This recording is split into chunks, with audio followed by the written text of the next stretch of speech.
Эрт үрдийн цагт энэтхэг орны нэгэн сайхан ой модонд тагтаа, туулай, сармагчин, заан дөрөв олон жил хамтдаа амьдарч байжээ. Тэгтэл нэгэн өдөр тэд ийн ярилцаж гин. Бид дөрөв эвтээ сайхан амьдран суухаас гадна бидний нэгэн том ах болбол дүүнэр нь ахыгаа хүндлэн өргөж ах нь дүүнраа тэтгэж явъя гэж гинэ.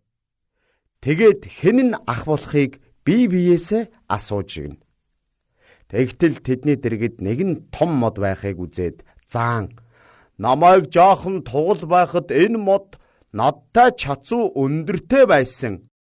Тэр үед би үүнийг шөргөөн тоглодог байлаа гэж гин.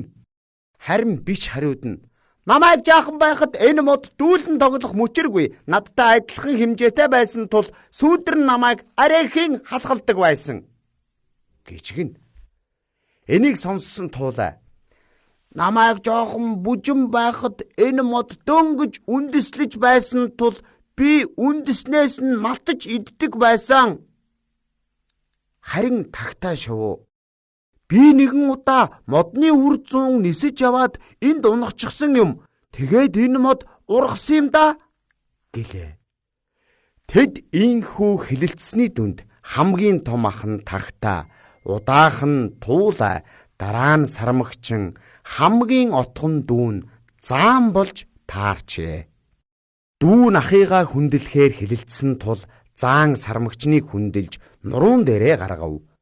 Сармагч нь туулайг ахаа гэж хүндлэн мөрөн дээрээ суулгав.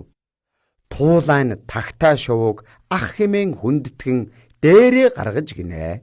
Харин тагтаа өнөөх модны үр жимсэнд хүрч аван дүү нартаа түгээн өгч тэтгдэг болжээ.